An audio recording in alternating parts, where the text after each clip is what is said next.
হামে আক্রান্ত হয়ে ৩২ শিশুর মৃত্যু হয়েছে এই মার্চ মাসেই। এতে দেশে ছড়িয়ে পড়েছে আতঙ্ক। শিশুদের জ্বর হলেই আতঙ্কিত হয়ে পড়ছেন বাবা-মায়েরা। আবার শিশু হামে আক্রান্ত হলেও অনেক মা-বাবাই এটাকে সাধারণ জ্বর মনে করে ব্যবস্থাই নিচ্ছেন না। এতে বাড়ছে শিশুদের মৃত্যুর সংখ্যা। এছাড়া হামে আক্রান্ত শিশুর নিউমোনিয়া, মারাত্মক ডায়রিয়া সহ মস্তিষ্কে প্রদাহ থেকে শুরু করে অন্ধত্ব পর্যন্ত ঘটার আশঙ্কা থাকে। তাই ভয়াবহ ছোঁয়াচে ভাইরাস হাম কি, এটি কেন ও কিভাবে ছড়ায়, এর লক্ষণগুলো কি কি, আক্রান্ত হলে কি করতে হবে, আর আক্রান্ত না হলেও শিশুকে এই ভাইরাসের আক্রমণ থেকে রক্ষা করতে কি কি করতে হবে, আজ সেগুলোই সহজ ও সাবলীলভাবে আলোচনা করব এই ভিডিওতে। হাম খুবই ছোঁয়াচে ভাইরাস জনিত একটি রোগ, যা সাধারণত 6 মাস থেকে শুরু করে 5 বছরের শিশুদের আক্রান্ত করে। সবচেয়ে বেশি ঝুঁকি থাকে 1 থেকে 3 বছর বয়সীরা।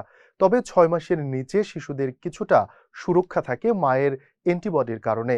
আর টিকা না নিলে 5 বছরের বেশি বয়সী শিশুদের এটি আক্রান্ত করতে পারে। JBS holdings limited. হামে আক্রান্ত শিশুর উচ্চমাত্রার বা স্বাভাবিক মাত্রার জ্বর থাকতে পারে, সঙ্গে কাশি, নাক দিয়ে পানি পড়া, চোখ লাল হয়ে যেতে পারে।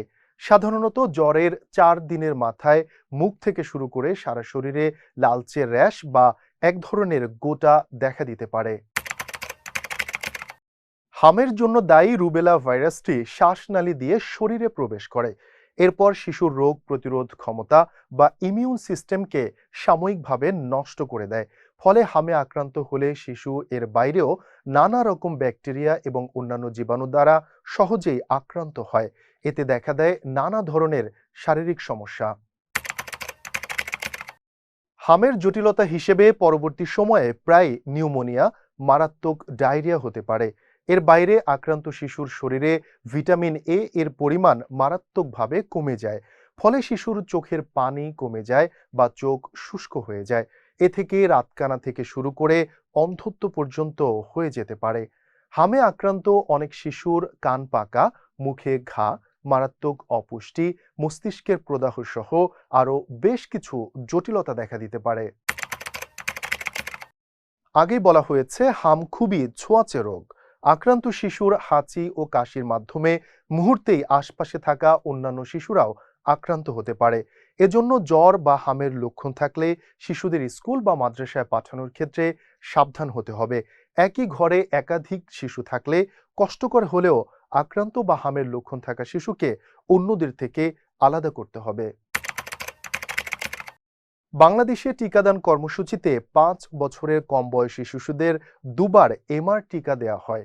একবার ৯ মাস বয়সে আর দ্বিতীয়টি ১৫ মাস বয়সে। ২০২৫ সালের সর্বশেষ তথ্য বলছে, দেশের ৫ বছরের কম বয়সী শিশুদের ৮৮%ই ২ ডোজ এমআর টিকা গ্রহণ করেছে। তারা প্রায় সারা জীবনের জন্য হামের সংক্রমণ থেকে মুক্ত। ২ ডোজ টিকা গ্রহণ করার পরেও কেন আবার হামের প্রাদুর্ভাব দেখা দিচ্ছে? এর কারণ, এখনো অনেক জায়গায় অনেক শিশু এই এমআর টিকা পায়নি বা টিকা দেওয়ার জন্য তাকে কেন্দ্রে নেওয়া হয়নি। কেউ কেউ আবার মাত্র একটি ডোজ নিয়েছে। ফলে এসব টিকা বঞ্চিত শিশুদের আক্রান্ত হওয়ার ঝুঁকি যেমন বেশি, আক্রান্ত হলে অন্যদের মধ্যে ছড়ানোর আশঙ্কাও অনেক বেশি। অনেক সময় টিকা দেওয়ার পরেও শরীর আশানুরূপ হাম প্রতিরোধ অ্যান্টিবডি তৈরি করে না। ফলে সেসব শিশু হামে আক্রান্ত হওয়ার ঝুঁকিতে থাকে।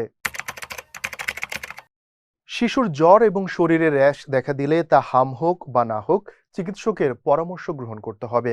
শরীরে র্যাশ দেখা দেওয়ার দিন থেকে অন্তত 5 দিন অন্যদের কাছ থেকে আলাদা রাখতে হবে। এ সময় আক্রান্ত শিশুর খাবার, পানীয় ও অন্যান্য স্বাভাবিক পরিচর্যা অব্যাহত রাখতে হবে। পাশাপাশি চিকিৎসকের পরামর্শ অনুযায়ী অ্যান্টিবায়োটিক সহ তাকে পরপর 2 দিন অন্তত 2টি উচ্চ ক্ষমতা সম্পন্ন ভিটামিন এ ক্যাপসুল বয়স অনুযায়ী সঠিক ডোজে খাওয়াতে হবে।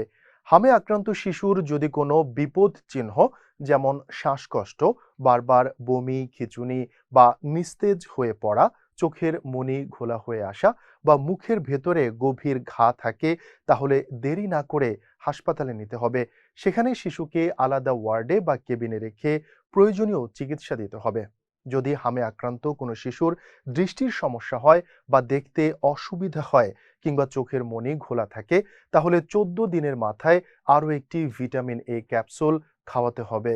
সবশেষ এটাও মনে রাখতে হবে, আতঙ্ক নয়, সচেতনতাই পারে হাম থেকে আপনার শিশুকে নিরাপদ ও সুস্থ রাখতে।